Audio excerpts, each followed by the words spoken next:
Baik, saya akan menjelaskan materi tentang perilaku manusia dan budaya. Pembentukan perilaku manusia. Dalam ilmu psikologi ada 5 teori yang membahas tentang pembentukan perilaku manusia, yaitu teori psikoanalisa yang memusatkan pada berbagai emosi dan dorongan bawah sadar. Teori belajar di mana mempelajari perilaku yang dapat diobservasi. Teori kognitif yang menganalisis berbagai proses berpikir. Teori evolusioner atau sosiobiologis yang mempertimbangkan dasar evolusioner dan biologis dari perilaku. Dan yang terakhir adalah teori konstekstual, di mana perkembangan manusia dipengaruhi oleh konteks sejarah, sosial, dan budaya. Teori konstekstual ini merupakan teori yang mengintegrasikan penemuan dari psikologi dan antropologi. Teori developmental Nietzsche ini mengintegrasikan penemuan dari psikologi, antropologi, di mana menurut teori ini perkembangan manusia tidak dapat dilepaskan dari konteks sosial kultural. Konsep ini mengingatkan tentang konsep logikal Nietzsche dalam biologi, di mana cara hidup suatu spesies dalam lingkungan tertentu. Wacana developmental Nietzsche ini memiliki 3 komponen, yaitu yang pertama konteks fisik dan lingkungan sosial, di mana anak hidup dan berkembang. Yang kedua, praktik pendidikan dan pengasuhan anak. Yang ketiga, karakteristik pengasuhan orang tua. Menurut Whiting menjelaskan bahwa budaya mempengaruhi perkembangan anak melalui penyediaan setting yang menciptakan konteks dalam kehidupan sehari-hari. Misalnya di beberapa bagian negara Afrika, anak dalam kehidupan sehari-hari sebagian besar waktunya tinggal bersama dalam keluarga besar, extended family. Setting atau latar belakang sangat berbeda dengan anak-anak sejak bayi menghabiskan sebagian besar waktunya dalam box atau tempat tidur bayi tanpa ditemani orang banyak. Konteks sosial yang dibentuk oleh orang-orang dengan siapa anak berinteraksi akan membentuk sosial, norma-norma dan nilai-nilai pada diri anak melalui tanda penghargaan yang sama. Karakteristik konteks sosial juga dipengaruhi secara luas oleh situasi, misalnya sekolah, kebiasaan dan aturan, serta praktik pendidikan selama masa pengasuhan anak sangatlah beragam pada tiap-tiap masyarakat. B. Persamaan dan perbedaan budaya dalam perilaku manusia. Kebudayaan juga mempengaruhi perkembangan motorik anak, terutama yang berkaitan dengan keaktifan dan gerak anak. Haruskah kita dibedakan di sini antara keaktifan gerak dan perkembangan gerak? Gerak hanyalah semata-mata banyak sedikitnya gerak, sedangkan perkembangan gerak ialah perkembangan pengendalian dan koordinasi otot-otot yang diperlukan untuk mendapatkan kecakapan gerak. Kalau keaktifan gerak dipengaruhi oleh kebudayaan, sebaiknya perkembangan gerak hampir tidak berpengaruhi oleh kebudayaan. Persamaan dan perbedaan budaya dalam perkembangan kognitif. Perkembangan kognitif adalah spesialisasi dalam psikologi yang mempelajari bagaimana kemampuan berpikir sepanjang rentang kehidupan manusia. Teori-teori tentang perkembangan kognitif biasanya difokuskan pada periode bayi sampai masa dewasa.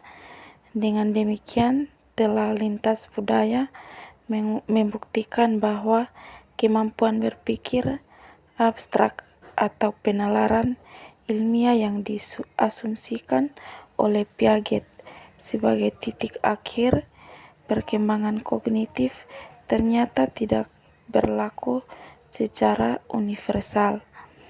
Hal ini disebabkan karena adanya perbedaan nilai dan pemberian penghargaan masyarakat pada skill dan perilaku tertentu. Misalnya, pada masyarakat Islam tradisional sangat menghormati pemimpin dan penyair. Beberapa budaya lain juga menitik beratkan perkembangan kognitif yang berhubungan dengan kemampuan dan proses berpikir yang berkaitan dengan relasi atau kesuksesan dalam pengelolaan konteks interpersonal. Persamaan dan perbedaan budaya dalam perkembangan moral. Perubahan kognitif akan berhubungan dengan penalaran moral, yaitu sejauh mana individu mampu melakukan analisis dan kesimpulan logis tentang dilema yang melibatkan keputusan-keputusan moral. Salah satu teori perkembangan moral yang cukup dominan dalam bidang psikologi adalah Kohlberg. Persamaan dan perbedaan budaya dalam perkembangan sosial emosional, dalam sosialisasi, berpikir, dan moralitas hanyalah sebagian gambaran keseluruhan dari perkembangan manusia. Bagian lain yang juga sangat penting dalam kehidupan kita adalah perkembangan emosi dan sosial. Studi tentang perkembangan sosial dan emosional diakui sangat kompleks karena perkembangan sosial dan emosional sendiri merupakan produk dan beragam tingkat dalam individu, dalam interaksi, dalam hubungan, dan faktor kelompok. Peristiwa-peristiwa dan proses-proses pada tiap-tiap tingkat atau level dibatasi dan dipengaruhi oleh lingkungan dan proses pada tingkat lainnya. Persamaan dan perbedaan budaya dalam perkembangan moral. Perubahan kognitif akan berhubungan dengan penalaran moral, yaitu sejauh mana individu mampu melakukan analisis dan kesimpulan logis tentang dilema yang melibatkan keputusan moral. Salah satu teori perkembangan moral yang cukup dominan dalam bidang psikologi adalah Kohlberg. Teori ini mengatakan bahwa ada 3 perkembangan kemampuan moral, yaitu yang pertama, tahap pre-konvensional dengan tekanan atau titik berat pada kepatuhan terhadap aturan-aturan untuk menghindari hukuman dan mendapatkan ganjaran. Misalnya, mencuri adalah buruk karena kamu akan ditangkap dan dipenjarakan. Yang kedua, tahap konvensional dengan titik berat pada penyesuaian atau konformitas terhadap aturan-aturan yang sudah ditetapkan masyarakat. Misalnya, mencuri itu adalah salah satu bertentangan dengan hukum dan orang-orang pada umumnya tidak menyetujui perbuatan itu. Yang ketiga, tahap post-konvensional dengan titik berat pada penalaran moral menurut prinsip-prinsip individual dan hati nurani.